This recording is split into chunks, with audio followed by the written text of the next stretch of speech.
लोकसभा चुनाव के नतीजों ने सभी को चौंका कर रख दिया है। खासतौर पर यूपी के नतीजों ने, जहां बीजेपी 80 की 80 सीटों का दावा कर रही थी, लेकिन 33 सीटों पर ही सिमट कर रह गई। वहीं सपा ने 37 सीटें हासिल कर ली। चुनाव में इस बार नोटा को भी लोगों ने खूब पसंद किया।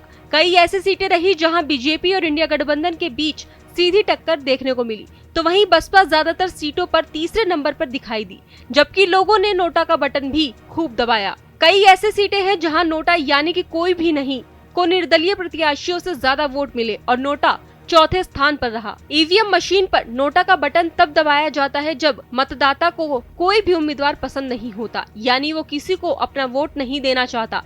इस बार यूपी की कई सीटों पर बीजेपी, इंडिया और बसपा उम्मीदवारों के बाद नोटा को सबसे ज्यादा पसंद किया गया है। दिलचस्प बात ये है कि प्रधानमंत्री नरेंद्र मोदी की वाराणसी सीट पर भी नोटा दबाने वाले लोगों की कमी नहीं थी। प्रधानमंत्री नरेंद्र मोदी वाराणसी लोकसभा सीट पर नोटा चौथे नंबर पर रहा। वाराणसी में पीएम मोदी समेत कुल 7 उम्मीदवार मैदान में थे। पीएम मोदी को 6,12,970 वोट मिले। दूसरे नंबर पर इंडिया गठबंधन के अजय राय 4,60,457 वोट और तीसरे नंबर पर बसपा के अतहर जमाल लारी को 3,37,066 वोट मिले, जबकि चौथे नंबर पर नोटा रहा। यहां 8,478 लोगों ने नोटा का बटन दबाया था। इन सीटों पर चौथे नंबर पर रहा नोटा। राजनाथ सिंह की लखनऊ सीट पर भी लोगों ने नोटा पर जमकर बटन दबाया। यहां नोटा को 7,350 वोट मिले।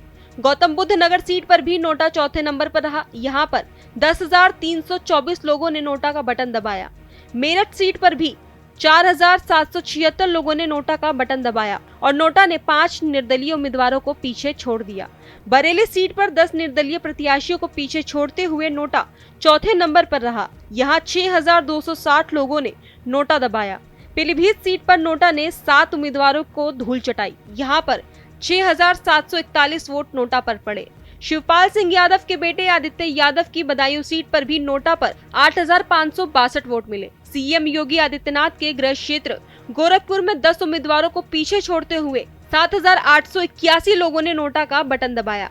मैनपुरी, कन्नौज, आजमगढ़ और गाजीपुर जैसी सीटों पर भी नोटा मतदाताओं की चौथी पसंद बनकर उभरा। इन सीटों पर लोगों ने खूब नोटा दबाया। इन सब के अलावा भी यूपी की कई ऐसी सीटें रही जहां नोटा ने निर्दलीय उम्मीदवारों को पीछे छोड़ते हुए चौथा या फिर 5वां स्थान हासिल किया।